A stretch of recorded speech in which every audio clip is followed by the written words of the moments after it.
नमस्कार विद्यार्थी मित्रांनो, आजचं प्रकरण जे आहे ते प्रकरण आहे 10वी इतिहासाचं तिसरं प्रकरण, ते म्हणजे उपयोजित इतिहास. प्रकरणाच्या नावामध्येच बघितलं तर आपल्याला सरळ समजतं की हा धडा काय आहे. उपयोजित इतिहास म्हणजे उपयोगात येणारा इतिहास. आतापर्यंत मित्रांनो अनेक लोकांच्या मत असं होतं अनेक लोकांचं की खरंच इतिहासाचा नेमका आम्हाला उपयोग काय आहे. इतिहास माहिती झाल्यानंतर आताच्या वर्तमान स्थितीमध्ये किंवा भविष्याच्या जीवनाच्या दृष्टिकोनातून जगण्यासाठी नेमका काय उपयोग आहे का याचा. जसं की एखादी सायन्स साईडची एखाद्या विद्यार्थ्याने काहीतरी सायन्स शास्त्र शाखेच्या माध्यमातून एखादा विद्यार्थी पुढे गेला तर त्याचा काहीतरी उपयोग होईल. तो इंजिनियर होईल, डॉक्टर होईल किंवा आणखीन काहीतरी होईल. कॉमर्स साईडने गेला तर आणखीन काहीतरी त्याचा उपयोग होईल. बँकिंग क्षेत्रामध्ये असेल किंवा MBA होईल किंवा आणखीन काहीतरी होईल. GD&A करेल, सेक्रेटरी होईल, कुठेतरी काहीतरी होईल. अशा अनुषंगानं म्हणजे त्यांना काहीतरी त्याचा उपयोग होतोय. पण नेमकं इतिहास शिकून उपयोग काय, असा एक आमचा गोड गैरसमज आहे किंवा अल्प बुद्धिजीवी लोकांनी तो आमच्या मनामध्ये सुद्धा बिंबवलेला आहे. आणि इतिहासाबद्दल आणखीन एक गैरसमज होता की इतिहास नेमका कुणी शिकायचा आहे. तर इतिहास म्हणजे म्हणे इतिहासाचे संशोधक आहेत त्यांच्यासाठी हा इतिहास महत्वाचा आहे किंवा इतिहास विषयाचा अभ्यास करणारे जे विद्यार्थी आहेत ते विद्यार्थ्यांच्यासाठीच हा इतिहास महत्वाचा आहे. नाहीतर इतर आपल्या लोकांच्यासाठी हे इतिहासाचा काही उपयोग नाही, असा एक गोड गैरसमज आपल्या सगळ्यांचा आहे. पण खरं बघितलं तर उपयोजित इतिहास हे प्रकरण बघितल्यानंतर, ह्या पाठाचा अभ्यास केल्यानंतर आपल्याला समजेल की खरंच इतिहास किती सर्वव्यापी आहे. इतिहास आपल्याला माहिती असल्याशिवाय आपण वर्तमान काळात अतिशय सुंदररित्या जीवन जगू शकत नाही किंवा भविष्य काळ सुद्धा आपला सुंदर बनवू शकत नाही. ह्या दृष्टिकोनातून इतिहास विषय, उपयोगात आणला जाणारा इतिहास जो आहे तो आपण बघणार आहे. आता उपयोजित म्हणजे भूतकाळामध्ये घडून गेलेल्या ज्या काही घटना येतात, भूतकाळामध्ये घडून गेलेल्या ज्या काही गोष्टी आहेत त्यांचा वर्तमान काळातील जीवनाशी, भविष्य काळातील जीवनाशी सांगड घालता येणं म्हणजे उपयोजित इतिहास. किंवा जनासाठी इतिहास म्हणजे लोकांच्या, पब्लिक हिस्ट्री आपण म्हणू त्याला, लोकांच्या साठीचा इतिहास जो आहे तो म्हणजे उपयोजित इतिहास आहे. आता ह्या माध्यमातून तुम्हाला सांगतो की भूतकाळामध्ये एखादी घटना घडून गेली असेल तर त्या घटनेचा आपल्याला कसा उपयोग होतो.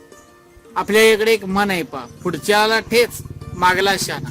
म्हणजे पूर्वीच्या काळी जे लोक होऊन गेले त्या पृथ्वी तलावरती, त्या लोकांना जे आलेले काय अनुभव असतील, मग ते चांगले असतील किंवा वाईट असतील, तर त्या अनुभवाचा फायदा नंतरच्या पिढीला किंवा त्यांच्या मागून जाणारे आपण सगळे आहोत, म्हणून आपल्याला त्यांच्या चांगल्या अथवा वाईट अनुभवाचा फायदा होतो. जसं की पहिलं महायुद्ध झालं, दुसरं महायुद्ध झालं, माहित आहे तुम्हाला. 1914 साली झालेलं पहिलं महायुद्ध किंवा 1939 ला सुरू झालेलं दुसरं महायुद्ध. ह्या महायुद्धाने नेमकं काय दिलं आम्हाला, किती मोठी हानी झाली, जीवित हानी झाली, वित्त हानी झाली, आणि ह्याच्यातून नेमकं काय झालं, ह्या संघर्षाचा आम्हाला नेमका काय फायदा झाला. मानवी जीवनाची वाटचाल प्रगतीकडे झाली, अधोगतीकडे झाली, नेमकं काय झालं, ह्याचा उपयोग मित्रांनो आता आम्हाला कळायचा असेल तर त्याच्यासाठी आम्हाला तो इतिहास माहिती असणं गरजेचं आहे. आता सध्या कोविड-19 2019-20 साली, आपलं हे 2020 साली सुरूच आहे. आता सगळ्या जगात ह्या रोगानं प्रचंड मोठं थैमान घातलेलं आहे.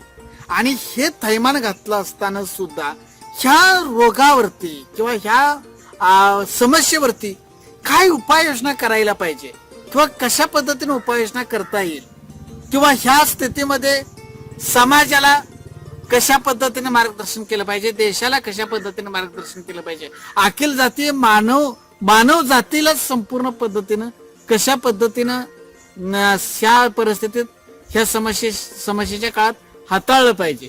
हे कळायचं असेल तर आम्हाला भूतकाळामध्ये इतिहासामध्ये डोकावून पाहायला लागेल की अशी जागतिक पद्धतीची महामारी पूर्वी कधी आली होती का.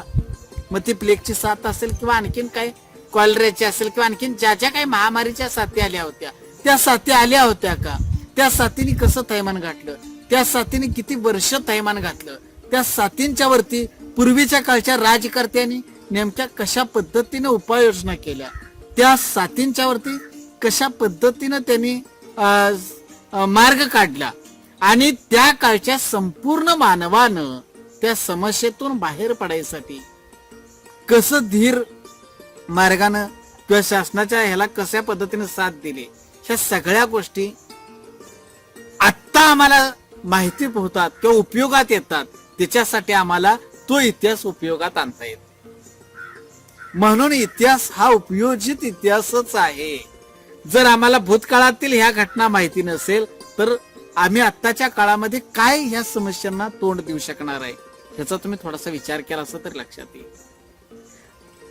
वर्तमान काळ आणि भविष्य काळामध्ये अशा कोणत्याही सामाजिक किंवा राजकीय समस्या येत असतील तर त्याच्यासाठी आम्हाला आमचा इतिहास उपयोगात येऊ शकतो. बाळा, दुसरी महत्वाची घटना मी तुम्हाला आणखीन एक सांगू इच्छित आहे की ब्रिटिशांनी ज्यावेळी आमच्या देशावरती हुकूमत गाजवायला सुरुवात केली त्यावेळी गांधीजींनी स्वदेशीचे एक हत्यार बाहेर काढ, स्वदेशीचा हत्यार बाहेर काढ, स्वदेशीचा प्रसार केला, प्रचार केला आणि परकीय वस्तूंचा बहिष्कार करून टाकला. कारण ह्यामुळेच भारताकडून इंग्रज जे आमची लूट करत होते ती लूट पूर्णपणे थांबली आणि इंग्रजांचं कंबरड मोडणं त्याला शक्य झालं. आणि ह्याच्यासाठी संपूर्ण जनसमुदाय ह्या लढ्यामध्ये सहभागी झाला. त्याच वेळी त्या इंग्रजी सत्तेला आपण आपल्या देशातून हाकलून लावण्यासाठी यशस्वी झालो. त्यामुळं संपूर्ण जनतेचा सहभाग महत्वाचा आहे किंवा नेमकं त्या पद्धतीनं मोठ्यातल्या मोठ्या शत्रूला हतबल करण्यासाठी नुसतं शस्त्रच उपयोगाचं नाही तर त्याच्या बरोबर आणखीनही कोणत्या गोष्टी महत्वाच्या आहेत आणि त्या कशा पद्धतीने जनसमुदाय सुद्धा त्याला लढा देऊ शकतो ह्या गोष्टी महत्वाच्या होतात. मित्रांनो, हा इतिहास जर आम्हाला माहिती नसेल तर आता तुम्हाला माहित आहे ड्रॅगननं काय स्थिती केल्या, चीन कशा पद्धतीने आमच्या देशावरती हुकूमत गाजवायला लागलाय, कशा पद्धतीने आम्हाला त्रास द्यायला लागलाय. आपले भारतीय जवान अहोरात्र त्यांना दोन हात करण्यासाठी लढतायत, झुंजतायत. पण नुसते आमच्या जवानांनीच हे करायचं का? ह्याच्यामध्ये देशवासियांची काही सहभाग नको का? देशवासियांनी सुद्धा चायनीज वस्तू ज्या असतील, चीनच्या वस्तू ज्या असतील, साधारणपणे 300-325च्या आसपास चीनच्या वस्तू आहेत की ज्या जास्तीत जास्त माझ्या भारतामध्ये वापरल्या जातात.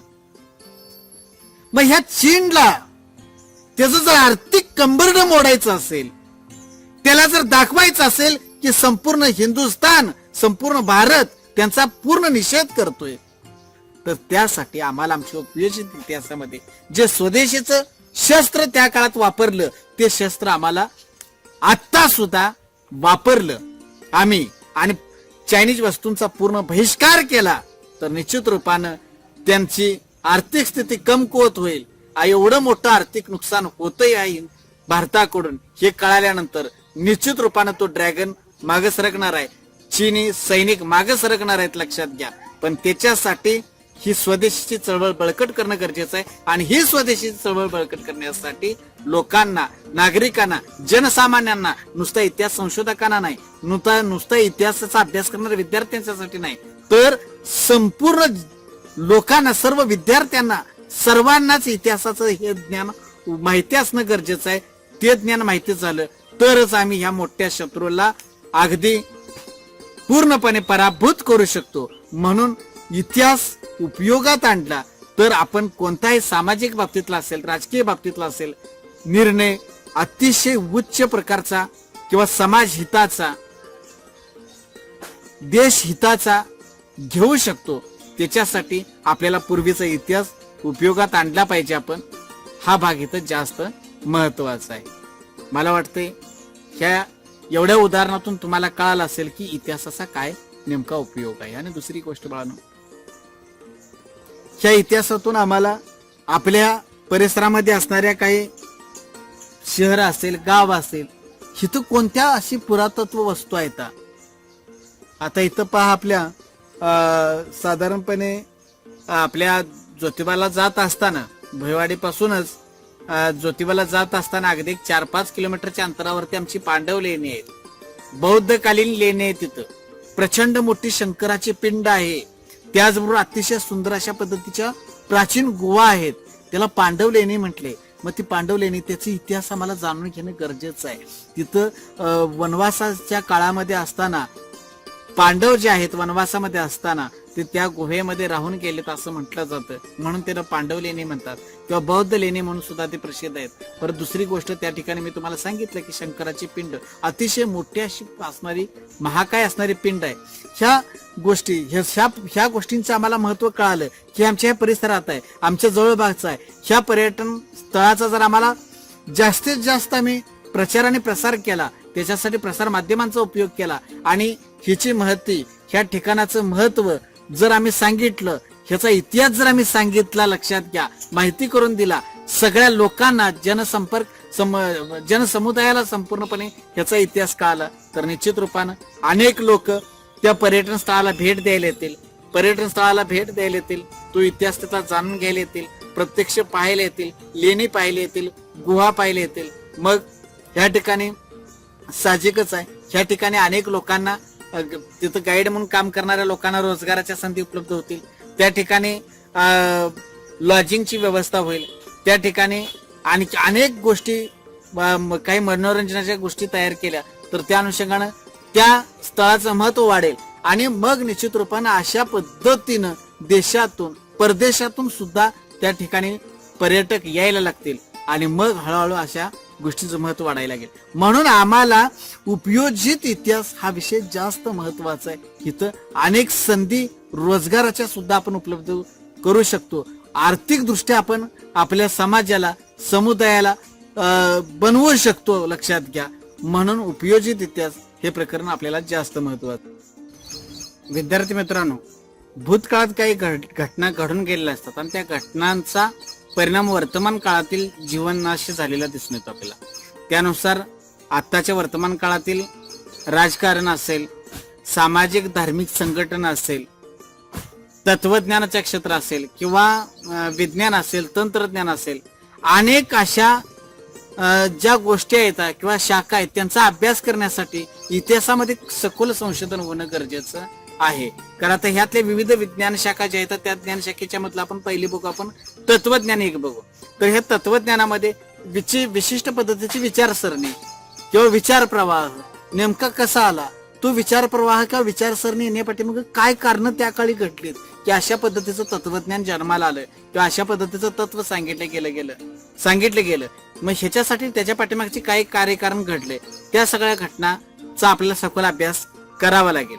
परत ते तत्वज्ञान लिहिलंय, ते तत्वज्ञान कोणतं आहे, त्या तत्वज्ञानातून काय सांगितलंय, त्या तत्वज्ञानातून माणसाला काय शिकायला मिळतं, त्या तत्वज्ञानाची भाषा कोणती आहे, त्या पुन्हा भाषेचा अभ्यास आपल्याला करावा लागेल. अशा पद्धतीनं तत्वज्ञान हा एक स्वतंत्र ज्ञानशाखा इतिहासामध्येच होते.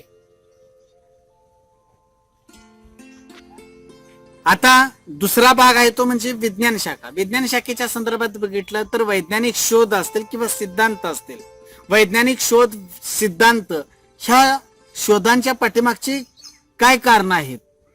कारण का आपण म्हटलंय की गरज ही शोधाची जननी आहे. त्यामुळं विज्ञान काळामध्ये घडून गेलेल्या पूर्वीच्या काळी घटना किंवा लागलेले शोध, त्यांचा घटनानुक्रम, कालक्रम आपल्याला माहिती असणं गरजेचं आहे. त्याचा इतिहास आपल्याला माहिती असणं गरजेचं आहे. की कारण का मी तुम्हाला सांगितलं, गरज ही शोधाची जननी आहे.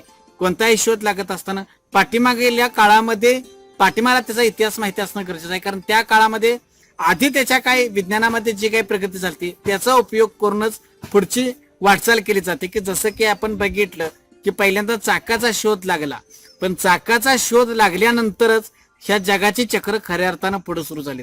आत्ताच्या सगळ्या शोधांचा मूळ बेस बघितला तर आपण चाक आहे, म्हणून चाकाचा शोध जास्त महत्वाचा आहे.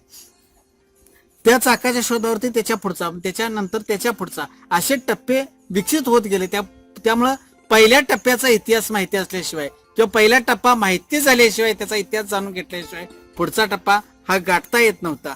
त्यामुळं प्रत्येक गोष्टीचा कार्यकारण भाव किंवा वैज्ञानिक शोध असतील किंवा काय असेल तर त्याचा इतिहास आम्हाला माहिती असल्याशिवाय आपण पुढचा विज्ञान घडवू शकत नाही किंवा वैज्ञानिक जीवन आपला घडवू शकत नाही. त्याशिवाय आपलं वर्तमान आणि भविष्यकाळ घडणारच नाही. त्यामुळं विज्ञानामध्ये सुद्धा आम्हाला इतिहासाचा उपयोग किंवा विज्ञानाचा इतिहास सुद्धा आपल्याला माहिती असणं गरजेचं आहे. त्याचा कालानुक्रम माहिती असणं गरजेचं आहे. त्याचा घटनाक्रम माहिती असणं गरजेचं आहे. कृषी उत्पादन, वस्तूचे उत्पादन, स्थापत्य आणि अभियांत्रिकी ह्याच्यामध्ये विद्यार्थी मित्रांनो काळानुसार बदल होत गेले. ह्या बदला पाठीमागचं जे काही इतिहास आहे तो आपल्याला सगळ्यांची माहिती असणं गरजेचं आहे. कारण का आता जी मनुष्य जे प्रगत शेती करतोय ही काही 1-2 दिवसामधली गोष्टी नाही आहेत, लक्षात घ्या.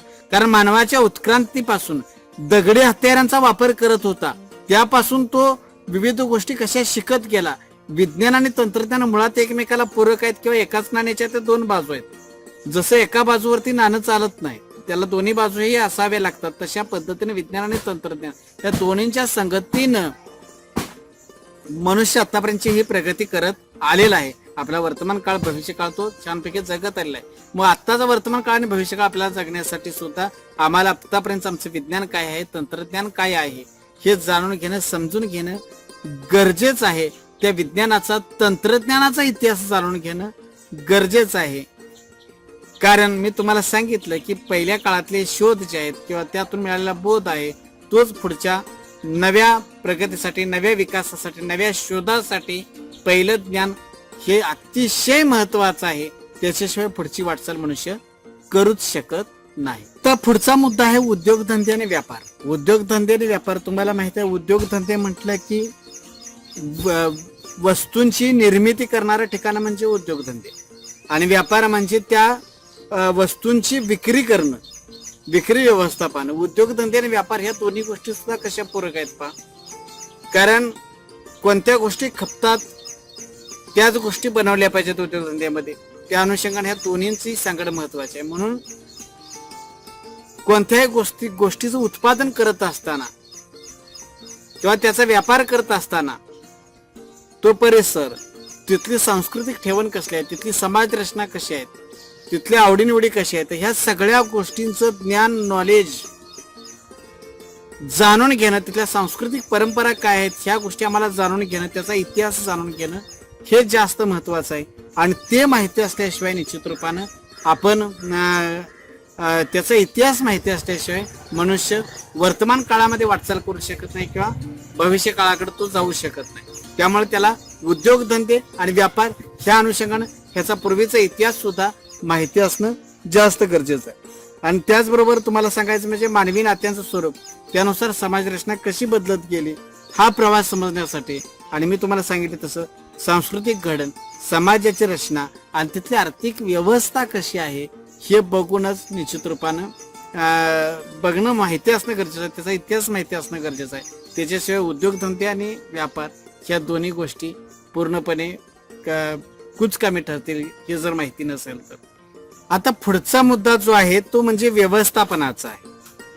व्यवस्थापनाच्या बाबतीत बघितलं तर उत्पादनाची साधनं काय आहेत, तिथलं मनुष्यबळ कसं आहे, त्याचबरोबर तिथली उत्पादनाची प्रक्रिया कशी आहे, तिथला बाजार कसा आहे आणि विक्री कसा आहे, ह्या सगळ्या गोष्टींचं व्यवस्थापन नेमकं पूर्वीच्या काळी कसं होतं. म्हणजे उत्पादनाची साधनांच्या पासून उत्पादनाची जी संसाधनं आहेत ती, तिथली लोकसंख्या, कारण मनुष्यबळ तर पाहिजे, मनुष्यबळाशिवाय तर कोणतंही कार्य शक्य नाही. मनुष्यबळ असेल, परत उत्पादनाच्या विविध प्रक्रिया असतील, बाजार असेल, विक्री असेल, ह्या सगळ्या व्यवस्थेतलं पूर्वीचं व्यवस्थापन कसं होतं त्याचा इतिहास जाणून घेणं गरजेचं आहे. ते जर इतिहास जाणून घेतलं तरच आत्ताच्या काळामध्ये आपण ह्या सगळ्या क्रियांचं व्यवस्थापन, त्याचं नियोजन अतिशय छानरित्या करता येईल आणि त्यामध्ये यशस्वीरित्या वाटचाल करता येईल.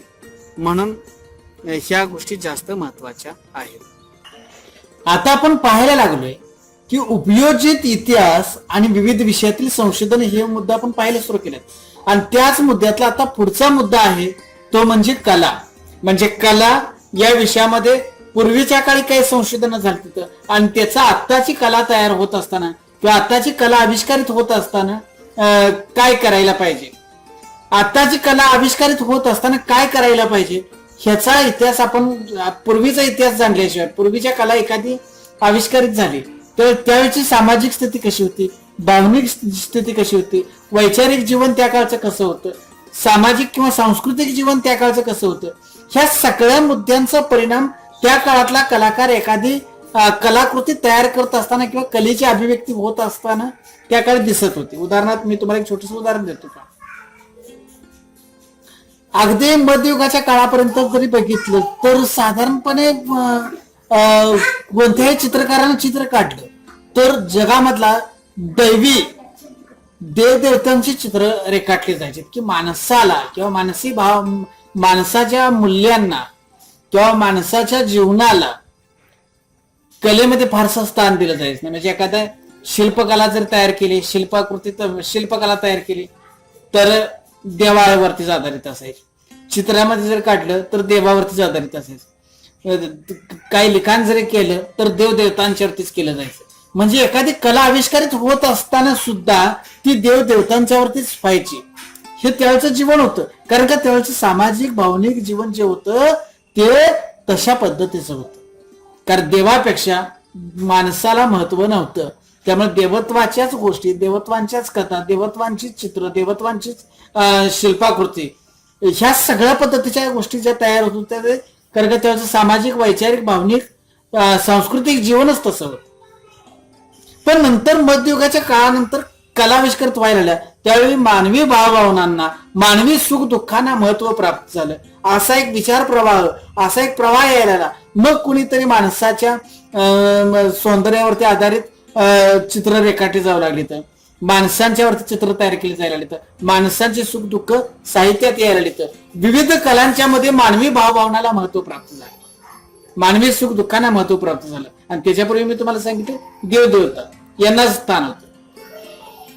तसं आत्ताच्या आपण काळामध्ये जर एखादी कला आविष्कारित होत असेल एखाद्या कलाकाराकडून किंवा कला तयार होत असेल, कलेची निर्मिती होत असेल, तर त्या कलाकारांना तिची कला आविष्कारित करत असताना ती जर कलाकृती सगळ्यांना आवडेल अशा पद्धतीची तयार व्हायची असेल तर आत्ताचं सामाजिक जीवन काय आहे, आत्ताचे आपले सांस्कृतिक जीवन काय आहे, आपली वैचारिक जीवन काय आहे, ह्या सगळ्या गोष्टींचा भान, ज्ञान, जाणीव ह्या त्या कलाकाराला असल्याशिवाय त्याने केलेली कलाकृती ही आत्ताच्या काळाला सुसंगत अशी होणारच नाही.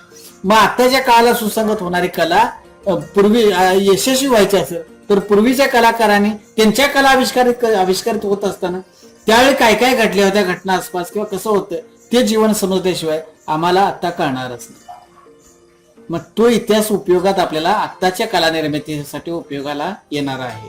म्हणून कलेचा उपयोजित इतिहास लेखनातील कला हा मुद्दा किंवा कला कलेतील संशोधन हा मुद्दा इथं आता संपला. मानवीय ज्ञान शाखा आणि विविध विषयातील संशोधन या मुद्द्यातील शेवटचा पॉइंट आपण आज बघतोय किंवा शेवटचा मुद्दा बघतोय तो म्हणजे मानवीय ज्ञान शाखा.